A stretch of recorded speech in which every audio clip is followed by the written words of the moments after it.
this a great game or what? With the Hall of Famer Tim Kurkjian. I'm his son, Jeff Kurkjian. And Dad, we may be virtual, but we were just together for the Thanksgiving holiday. But we're now back home after spending a wonderful time in sunny Florida. Wow, it was amazing. I'm not sure I was in the same Florida as you, Jeff, because when we played golf on Friday, the day after Thanksgiving, it was about 48 degrees and howling wind. Would hardly call that sunny Florida, but no complaints. We had a great time. We hit the ball okay, actually, both of us, not to worry. And we had a great time at Uncle Andy's house, and everyone had a blast. The food was so good. The kids were so good. So hugely successful Thanksgiving. And you got home in one piece connecting through Charlotte, right? Yeah, the first day we landed, we got there a day early, and it was gorgeous. We had no clothes packed for the weekend for nice weather. We all had pants and sweatshirts, so we were able to go to the beach and enjoy it. And then you're right, it did get a little bit chilly from there. But, Dad, you're leaving out a crucial detail of the trip. You mentioned we played golf, and I did not hear the end of it. 2-3 years ago when we were in Santa Rosa Beach, and the old guys, as you guys call yourselves, beat the young guys by 10 strokes. And now the young guys had our revenge and won. Were you planning on leaving that detail out? No, or... Jeff, I'm really happy that you guys played way better than the last time, okay? I still object to the fact that you had 4 players on your team and we only had 3. And one has an artificial hip, me. Uncle Andy has a bad back, even though he hit the ball a long way. And Uncle Nico ran a 10K the day before. And we still only lost by 1 shot. You guys played well. You deserve to win. And it was dramatic, even though we didn't realize at the time. But Michael Kurkjian rolled in a 20-footer on 18 for a par to win the whole thing. But we didn't even know what the scores were at the time. It would have made it 10 times more dramatic. Agreed? Yeah, absolutely more dramatic, and it was not an easy putt. Dad, you're right. You did have 3 players, but to defend the decision, we did allow you guys to play the different tee boxes, which you're entitled to as seniors, and I think every senior should play the senior tees because you just can't hit it as far, and that's life. We used the senior tees 6 times out of 18 holes, okay? Wasn't every hole. There were 6 select holes where we played the gray tees. Look, you're bearing the lead from the whole weekend, Jeff. First off, I got on an airplane without a printed boarding pass. I got it on my phone. I presented it to the guy at the counter. I did it all by myself. Lane showed me how to do a screenshot, so the QR code wasn't just on my phone, it was on the photos in my phone. So just in case anything went wrong with the internet, I still had my photos. This was a big moment for poor Pop-Pop. I got on an airplane without a printed boarding pass. Eduardo Perez needs to hear about this. He does, because this has been a very big hurdle for you to get over in the technology of 2025. And you say, what if there's no internet? What if my phone dies? What if this? All understandable concerns, Dad. Absolutely. Right. But if you put it in your Apple Wallet, it will be there waiting for you, internet or not. And I'm so glad you made it and you were able to get where you needed to go without having to get a printer at the Airbnb we were staying at, or have to go to I don't even know where you would go if you don't have a printer. I'm proud of you. You've grown up quite a bit here on this podcast in 2.5 years. Well, thank you, Jeff. Also, another great takeaway was that McKinley Hope, your beautiful 2-year-old, my granddaughter, she got Santa a picture taken with Santa Claus. Now, what I found to be... How long do you think you waited in line in relatively cold weather to get a picture with Santa Claus? No, at least 45 minutes, or was it an hour? I think it was between 45 and an hour for sure. Okay, well, the part that I found amusing was that Santa had to go to the bathroom. So he left his post while people were waiting. And I'm not faulting him for doing this, but he came and waited in line in the little restaurant that we were all waiting in to eat and everything else. And there's Santa waiting in line. and there were only 2 bathrooms open. Don't you think that would have been a good moment for someone to say, hey, Santa, people are waiting on you. You can go ahead of us first. Instead, he patiently waited his turn. Agreed? Well, I think he marked everybody who didn't let him pass on the naughty list. So I think it was a test of anybody who didn't let Santa go there. And poor guy unbuckled that big belt and everything. But Santa made it out. Our cousins got some photos with Santa in line for the bathroom, but we got it with the big tree, and McKinley has not stopped talking about it. In fact, Dad, yesterday was the first day of McKinley's advent calendar. You know, you get those little calendars with the doors. And also, our elf on the shelf arrived. Are you familiar? He came from the North Pole. Oh, yeah. Well aware of Elf on the Shelf. Yes. So he has arrived in our home, and he's going to get himself into very precarious situations. I will be sure to have some Elf on the Shelf highlights for you come next week on the podcast. We're going once a week now in the offseason. Every single Tuesday you can hear. So I'll pull together some of the best locations where the elf got on the shelf. It's better than Jeff on a deck, right? I mean, I offered to sit on people's deck and drink a cocktail, and we could celebrate that way. That's not bad. What would you be? You would be Tim on the rim. You'll go dunk on people's basketball rims. We'll have to bring an 8-foot ladder, but we could get it happening. All right. It would have to be a 5-foot hoop, 6-foot hoop for me to dunk it. But that's another story for another day. Well, it was a great trip, Dad. Such a great time had, and I'm just glad to be back home. And we can't ignore what's going on in baseball right now, Dad. On Sunday, it's the start of the winter meetings. Right. And the winter meetings are a crazy 3-4 days. And this year they'll be in Orlando. Every executive in the world is there. And there are a million more executives than when I first went to my first winter meetings in 1982, which, by the way, things have changed so much, Jeff, with the winter meetings. In 1980 in Hollywood, Florida, Roland Heeman, the mischievous general manager of the White Sox at the time, put a sign up in the lobby that said open for business.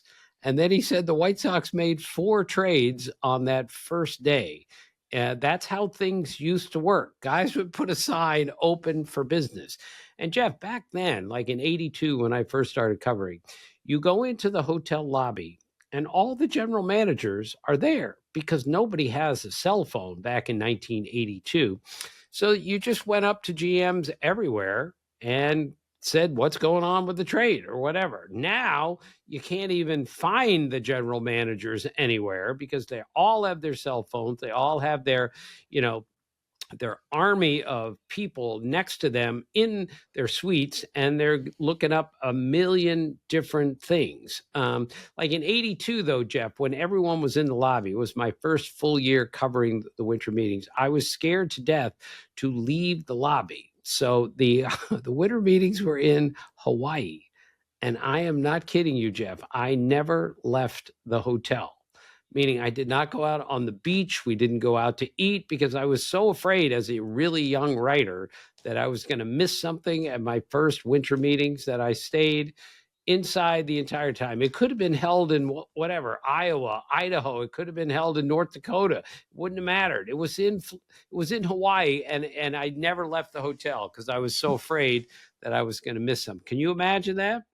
I can imagine you doing that. Yes. And knowing, Dad, knowing your commitment to the job, especially, we had Ken Rosenthal on a couple of weeks ago at the end of the baseball season. So make sure to go listen to that if you missed it. It was fantastic. Dad, he talked about your work ethic in those early days. Not that you don't have it now. You absolutely do, but in a different way. But I'm not surprised at all at anything you did in those years. Pre-kids, early in your career, hungry as all. And I'm just shocked you didn't play pickup ball. Was there a court in the lobby? Oh, yeah. We played a lot. We played pickup quite a bit during the winter meetings. Once I established myself and understood how to do the job, I didn't have to stick in the lobby the whole time. Again, Jeff, things have changed so much. When I first started covering, there was this rule, or there was this kind of philosophy. The general manager with the largest bar wins the winter meetings every year, meaning they stay out late. All the general managers drinking together, and that's how a trade ended up happening. So Paul Owens, nicknamed the Pope, was the Phillies manager, but also at one point the Phillies general manager. And I'll never forget one night, really late, he's out with a bunch of other general managers and he's in a coat and tie. And pretty late at night, he shows everyone at the bar how to do a hook slide. A hook slide, of course, Jeff, you do with your baseball pants and your Right. spikes on. He did it with a coat and tie on to show everyone, look, our guys today don't know how to do a hook slide. Let me show you how to do it. He did it in the bar at 1:30 in the morning. Oh my gosh. He was such a piece of work. And there was he called the writers once at 2:00 in the morning, the Phillies writers. He called them at 2:00 in the morning to announce that we just got Suter in a trade. Now, back then, Jeff, Bruce Suter was the premier closer in the game, future Hall of Famer. Well, he did indeed acquire a guy named Suter, but I believe the guy's name was Burke Suter, not Bruce Suter. And he woke up all the writers just to tell them we got Burke Suter in a deal. They didn't think it was very amusing because Burke Suter didn't turn out to be a massively important player. That's how the winter meetings used to operate, Jeff.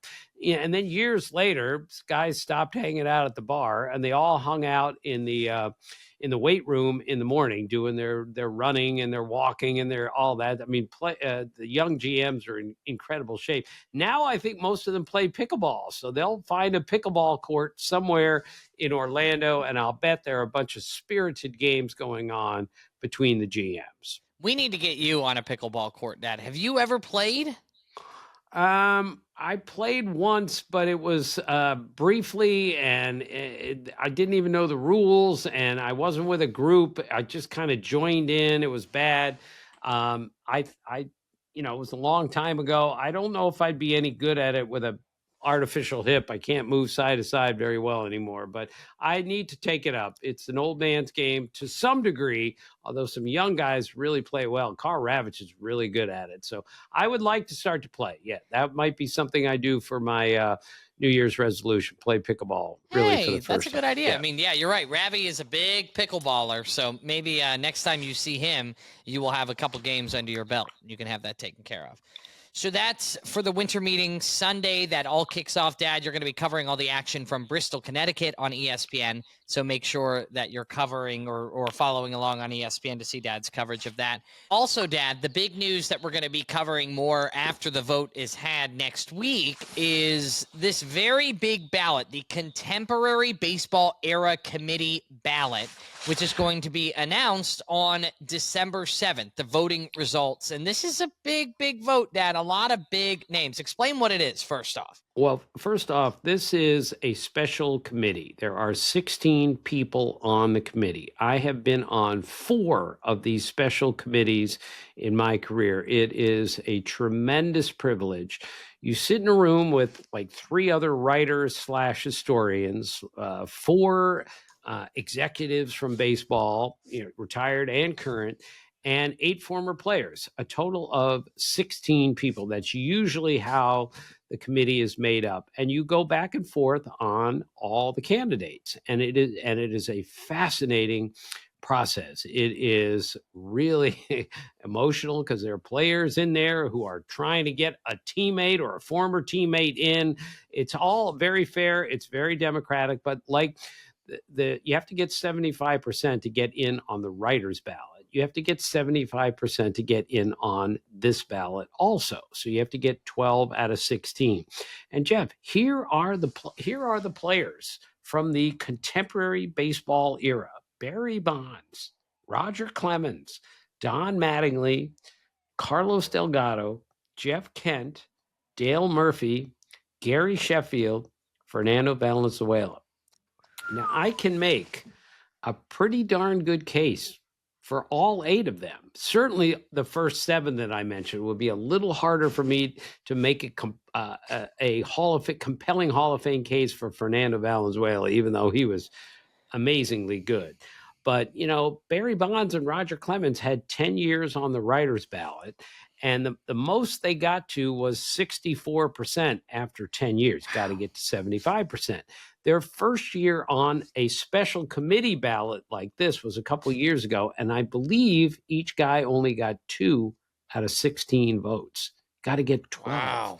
So this thought that Bonds and Clemens are just going to cruise in on a special ballot, all I can say is it didn't happen the first time, and I don't expect any cruising in on any ballot this time either. We'll see. But, for what it's worth, Jeff, if you erase everything else, Roger Clemens for career value might be the best pitcher we've ever seen. And Barry Bonds for career value might be the best hitter we've ever seen. Now that we didn't see Ted Williams and we didn't see Babe Ruth, but it's hard to argue that when you're just looking at the raw numbers. But of course, there will be an argument no matter what with Bonds and Clemens.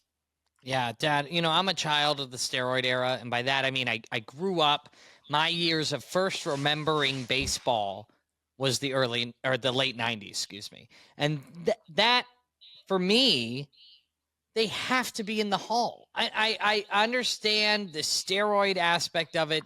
Trust me, I know. But to ignore the heroes of so many people's childhood and of such an era of how big it was, we're not going to get into this now, but I am pro, and I know I'm probably making an enemy here on the podcast, and that's not what we're out to do on this show.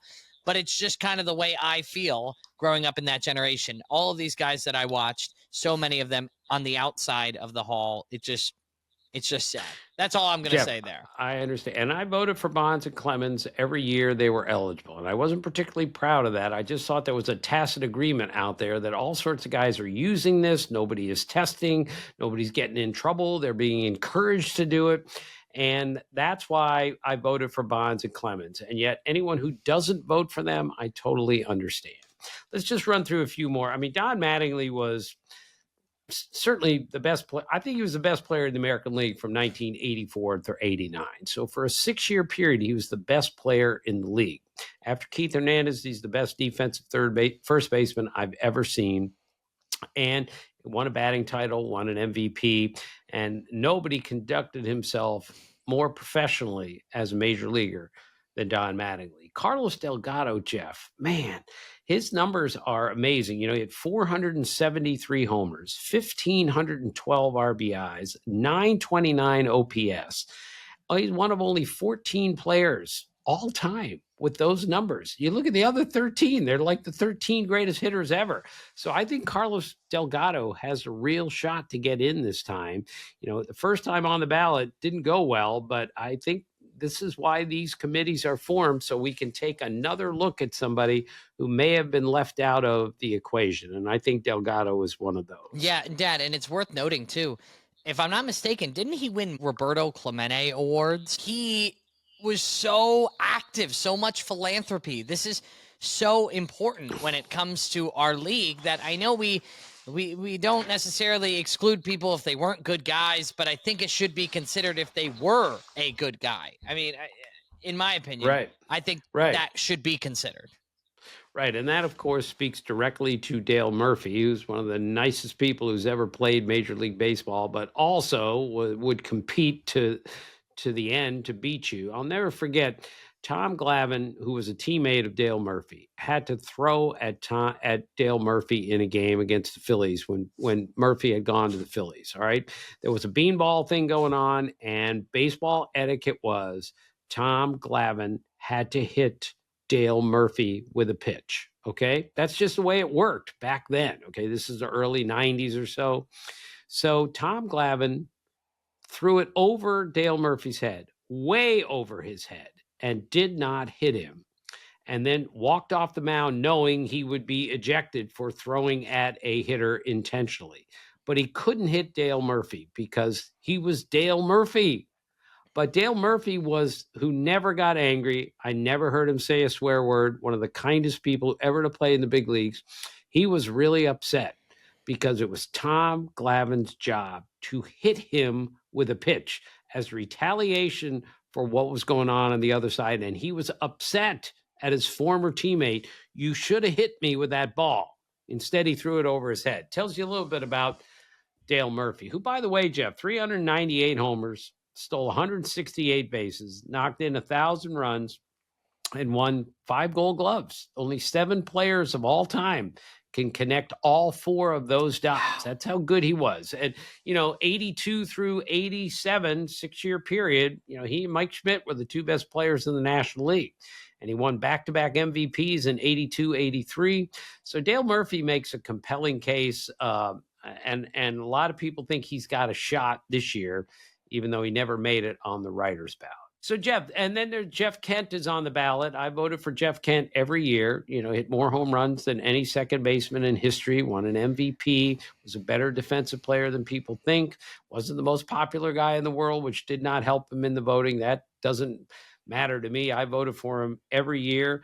And I voted for Gary Sheffield every year. 509 homers and an OPS of 907. Willie McCovey, who I worshiped growing up, one of the great first basemen ever, first ballot Hall of Famer.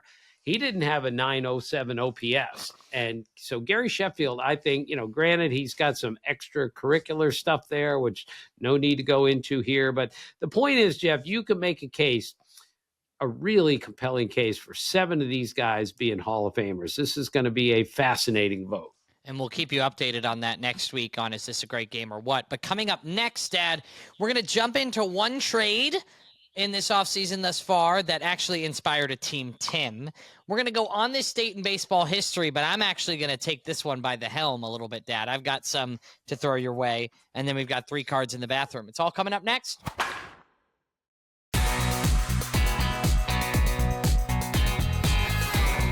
All right, Dad, tell us about the one trade that's happened this offseason thus far that totally just had you writing down another Team Tim, because these Team Tims have become the most popular thing on this podcast, and it isn't close. Yeah, the Cardinals traded Sonny Gray to the Red Sox, and the Red Sox are an up-and-coming team, made the playoffs last year. I have Garrett Crochet at the top. I think Sonny Gray is going to be a really excellent number 2 starter for the Red Sox. I think they really upgraded their starting rotation by getting him. I know he didn't pitch particularly well when he went to New York. I don't think that's a problem. I think he'll pitch exceptionally well in Boston. He had a good year with the Cardinals, and it's just another reminder the Red Sox are in it to win it. They're going for it. They needed another pitcher. They got a really good one in Sonny Gray. The problem for them is that Dylan Cease signed for 7 years, $210 million as a free agent with the Blue Jays, the defending American League champions. And he's got an electric arm, as we all know. He has some of the best stuff in baseball, just a real plus arm out there. Now he's just got to find himself completely, because it's only a matter of time before he wins 20 games or wins a Cy Young. That's how good Dylan Cease is. And the Orioles, same division, got Ryan Helsley as to be their closer. So AL East really ramping it up, because they pretty much have to. You have to stay current in that division, because there's so many good teams out there. And the Yankees, they never stay quiet during the offseason. They're going to do something. They're going to pull something together to keep that team rolling. So with Sonny Gray, Dad, let me guess. I got 2 opportunities here to guess for Team Tim. Are you doing all weather or all colors? Okay, we're doing the all-weather team because of Sonny Gray, because he kind of represents 2 forms of weather, sunny and gray. Okay, yeah. Right. So our first baseman is JT Snow. Chip Hale is our second baseman. David Freese is our third baseman. Sonny Jackson, Sonny Jackson is our shortstop. Tim Raines is one outfielder. Kurt Flood is another. Pete Gray, we're going to use Sonny Gray here twice, but we needed Pete Gray in the outfield. He's the one-armed outfielder who played all those years. And our pitching staff is led by Sonny Gray, Chuck Rainey, who we mentioned, remember, 2 weeks ago?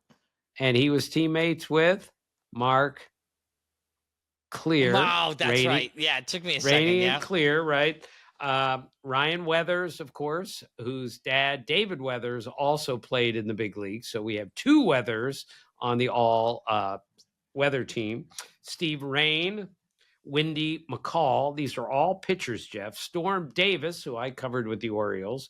Ken Cloud, Josh Fogg, Rich Gale, Dave Frost, and our catcher is Fernando Lunar, because that is moon related, and the moon kind of controls the the weather on Earth. I still don't know how that works, Jeff. I was never any good at that stuff in college or in high school, but that's the all-weather team. What do you think? Yeah, I only learned about the moon affecting the waves from that great movie, Bruce Almighty. You remember when he pulled the moon in to be romantic, and then all of a sudden there was a tsunami across the world or something like that. Yeah, that's how I made that connection. Well, the all-weather team, Dad, is fantastic. And we have to give a shout-out to our friends at Billy Ball, who shared our all Thanksgiving team, Dad, on their, they have an email that goes out. Billy Ball is so fantastic. And Bill Chuck puts it together. And he shared, Dad, our Thanksgiving or your Thanksgiving team, Tim, which was really cool. So Bill Chuck, fan of the show, but also a huge baseball fan. And Billy Ball, Dad, is right up your alley, right? Absolutely. Billy Ball is great. You should subscribe. Bill Chuck knows more about baseball than almost anyone I've ever met, and he's got a good sense of humor to go with it. All right, Dad. Well, on this date in baseball history, I have a bunch, but I know you have one you want to start with, right? No, you're going to do the whole thing by yourself, Jeff. All right. And I'm interested to see what you came up with. Okay. Well, we're going to start in 1941 on this date in baseball history. New York Giants named Mel Ott as player manager, who replaced another future baseball Hall of Famer. Do you remember who, Dad? As the Giant, who heads the Giants farm system, Hall of Famer Bill Terry. Bill Terry. Yeah. Yes. Bill Terry was a great hitting first baseman and a great defensive first baseman. Did Bill Terry make it onto our 2 first names list? He had to. I think he did. I think Mel Ott is on our all short team because he was 5'9", so we did 5'9" and under. Yes, over 500 homers at 5'9", pretty darn good by Mel Ott. Not as short as Hack Wilson, 5'6", but Mel Ott, yes, on a lot of teams. Okay, who else you got? What else you got? Fernando Valenzuela became the 3rd consecutive Dodgers pitcher to win Rookie of the Year, or player, I should say, because they had Rick Sutcliffe in '79, Steve Howe in 1980, and then 1981, Fernando Valenzuela wins it. Right. And remember, it was an injury to Jerry Royce that got Fernando Valenzuela into the rotation to start the season. And the first 8 starts that year, Jeff, were arguably the greatest 8 starts that anybody has made, certainly in my lifetime. It was unbelievable what Fernando Mania became in Los Angeles. The whole Mexican community was behind him. Every Dodger loved him. He was charismatic. He had great stuff, threw a screwball. Just go back and look at those first 8 or 9 starts in 1981. Just unprecedented. And of course, the Dodgers won the World Series that year, and leading the way was a rookie pitcher, Fernando Valenzuela. Dad, I have a couple of non-baseball related on this date. Are you ready? Sure. 1988, the Naked Gun movie premiered. Oh, yeah. Love the Naked Gun movie. I told you the story. Our pal Steve Russian, who's been on the podcast twice, once in the first year, once the second year. He was in with doing a story on Sparky Anderson when Sparky Anderson was the manager of the Tigers. And it was right about the time that the Naked Gun came out. So Steve Russian is in there talking to Sparky, and Sparky starts to imitate in his office Leslie Nielsen as the home plate umpire calling a strike. And then as soon as he sees when he plays it up, people really enjoy it. So there's Sparky Anderson doing the Leslie Nielsen impersonation. Yes, that was a really fun movie. I thoroughly enjoyed it. Dad, I just watched on the plane ride back from our trip, I watched the new Naked Gun movie with Liam Neeson that just came out. And you have to watch it, Dad. It is so good and so stupid in the best form of that word. My favorite one, I mean, there's so many good lines, but my favorite one was when the bad guy offers Liam Neeson a cigar. And he looks at him and he holds it up and he goes, "Cigar?" And Liam Neeson says, "Yes, it is." Yeah. It's so great. That's It's all from Airplane. That's where it all came from. Spin off from Airplane, Naked Gun, all that. Those guys were incredibly funny. Not specific to baseball, Dad, but in the same year, 1988, ESPN aired its 10,000th edition of SportsCenter, making it the most televised cable program in history back on 1988. Right. Well, I started there in 1998, and I know I had more hits than Ty Cobb in all my time at ESPN, because there was a time there, Jeff, one December during the winter meetings around that time, before and after, I went on television. I'm not bragging about this. This was amazing. 25 straight days in the month of December. In December, 25 straight days, we had a baseball report of some sort on ESPN, because there was so much stuff going on, trades, free agent signings. Those were the days when, boy, ESPN did baseball exceptionally well. Yeah, Dad, and take us back. I know you've told us the Billy Crystal host SportsCenter story before a couple times on the podcast, but take us back to those great SportsCenter days with Stuart Scott or with Scott Van Pelt, or tell us another story of those days of making an appearance at that time. Well, Jeff, just to show you how much ESPN has grown, when I first got there in 98, we had one studio, and in the same studio, and a very small studio, was SportsCenter with Dan Patrick and Keith Olbermann and others. And like literally 10 feet away is the Baseball Tonight set with Harold Reynolds, Carl Ravitch, and myself. And Dan Patrick would finish SportsCenter by saying, and now let's throw it over to the guys in Baseball Tonight. And we were literally 10 feet away. They would roll the cameras over, right? The same cameras. Same cameras just turned around and shot us. Now every show in the building has their own studio, including Baseball Tonight. But back then, that's how it worked. That's how small the place was when I got there in 98. He would just throw it to us, and they just turn the cameras around, and pow, Baseball Tonight was on. Midnight. Incredible. Well, and last but certainly not least on this date in back to baseball history, Dad, Cincinnati Reds first baseman Joey Votto won the Tip O'Neill Award as the best Canadian MLB player for the 6th time in 7 years. That's pretty incredible. Right. Joey Votto was a great major league player. I think he's going to be a Hall of Famer. You look at that career on base percentage, it is historically high. And I always enjoyed being around him and watching him play. And by the way, Jeff, he has the most home runs of anyone with last name starts with a V. He passed Greg Vaughn with his final home run that he hit in the major league. So he and Greg Vaughn were tied, and then Votto hit one more and ended up with more than anyone in the history of baseball whose last name starts with a V. Of course, he didn't know that, nor does he care about that, but dopes like me do. So it's all good. We'll have to bring him on the podcast to tell him all about it, because I'm sure. Absolutely. He would be a great guest. All right, Dad, let's wrap up today's show with 3 cards in the bathroom. You've gone down to the basement bathroom, decorated with baseball cards, not only paper mache on the great mirror there, but also all across in baseball gloves and everything. Who did you grab? What do you got? Right. Well, first one I came up with was Floyd Bannister, who was a very good major league pitcher and a great pitcher collegiately, and he had a very good career. And his son, Brian Bannister, pitched in the major leagues. And you know how much I love those starting pitcher matchups, Mike Mason against Ken Dixon, the Mason-Dixon matchup. Yes, you know how much I love those.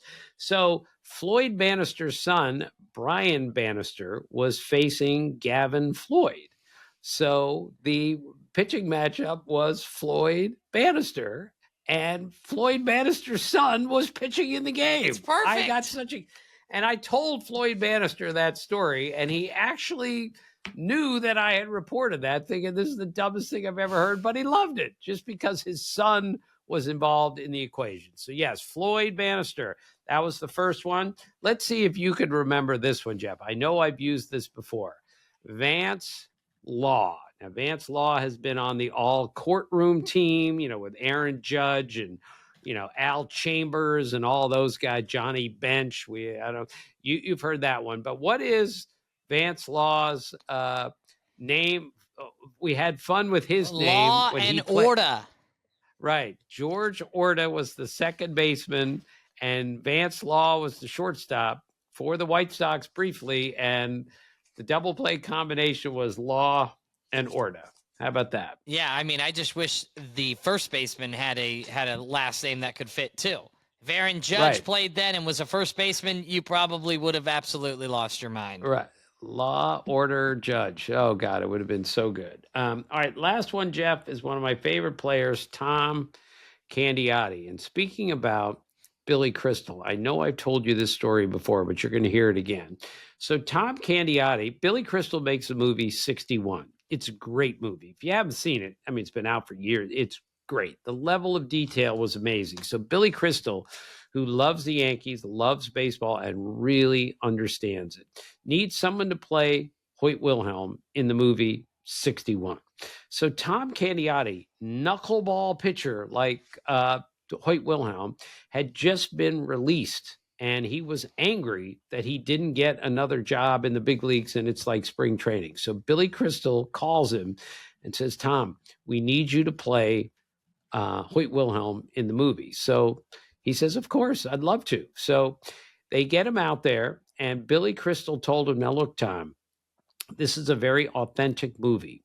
We want you to throw your best knuckleball, okay? No matter what, you throw your best knuckleball. So Tom Candiotti goes out there. He's only like in one scene where he's pitching to Roger Maris. All right. Tommy Jane, I think, played, or Barry Pepper, one of those two, I should know, played Roger Maris. Okay. So I think it was Barry Pepper. Okay. So he throws a pitch, and of course, Barry Pepper can't hit it at all. And then he throws 50 knuckleballs, and Barry Pepper can't hit it because no one else could hit it either, Jeff. You couldn't hit it. I couldn't hit it. 90% of the big leaguers couldn't hit it. So I'm not being critical of an actor who couldn't hit it. So finally, Billy Crystal has to run out to the mound, and he says, Tom, we have a problem here. It's called videotape. We're going to be here all day.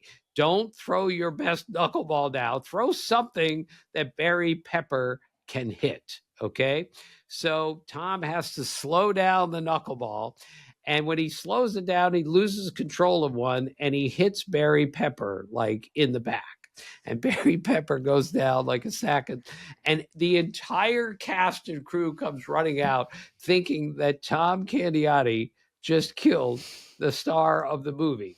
So Tom walks to home plate because the pitch had been thrown like 50 miles an hour. So, and it still hurt. Don't think 50 miles an hour wouldn't hurt. It hurt.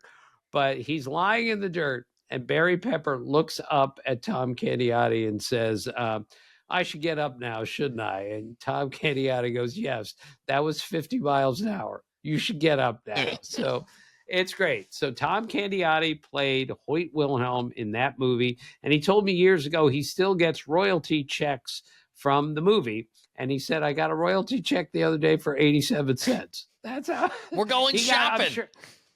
I'm sure he got a lot of much bigger royalty checks, but that's my Tom Candiotti story.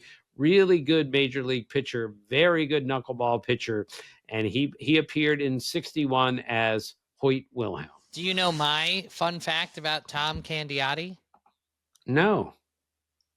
Is this how you feel all the time? Knowing something about baseball that nobody else knows? I mean, can I just take this moment in for a second? Riley, get to the point. What's the question? National Treasure reference.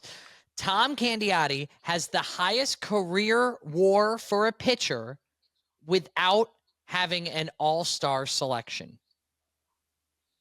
Is that right? It is right. It is true. I confirmed it. I knew I had that factoid in there, and I just confirmed it on the internet while you were telling your Tom Candiotti story. Yes, it is true. All right, we're going to do, for one of the Team Tims as we move ahead, the all team of guys who never made an all-star team and had really good careers. Kirk Gibson, Tim Salmon, Juan Pierre, Tom Candiotti, Yeah, right? Tom We're Salmon not gonna. has the third highest WAR of any player. Tom Who Candiotti being does? 2. Tim Salmon has the third Right, highest. Tom Candiotti right. is 2, but he's the highest pitcher. Number 1, highest career WAR without an all-star selection. Kirk Gibson. Kirk Gibson is 5. Tony Phillips. Really? Is number That 1. is so interesting. Yeah, and then rounding out the top 5 at 4 is Danny Darwin. Kirk Gibson, as you mentioned, is 5. So how crazy is that, Dad? That is so cool. Yeah. That is so great. Yeah. All right. Well, Dad, I mean, we have to end on a high note with me showing up one of the world's best baseball experts. Jeff, I'm really proud of you. The research you've done over the years has been very impressive. It's really good how you are. I don't want you to be like me because this is pathetic to be like me, but you're really picking up some good stuff here, Jeff. And pretty soon I'm going to be just as good at country music as I'll never be any good at that. Sorry. I was going to say, you can keep pumping my tires anytime you want, Dad. That felt great. All right. Well, next week we're going to have the results from that very important Hall of Fame ballot. We'll be back with you on Tuesday. And then at the end of this month, we have a little special surprise for everybody who has been listening for the last couple of years. Can't wait to share that with you as well. Yeah. And Jeff, I have to go because I have to put a car seat back in my car to go pick up Emma and Carson at preschool. Do you know how hard it is to put a car seat in a car? I mean, seriously, I know it has to be secure, but does it have to be that difficult? I have 10 minutes to figure out how to get this thing in there. I don't think I'm going to make it, and I don't have anyone to help me. You're definitely not going to make it. And I'll tell you right now, hell on earth is putting a car seat in a car or taking one out in the summer. That is hell on earth. All right. I had to take one out of my car, Dad, before our Florida trip because we took that one with us.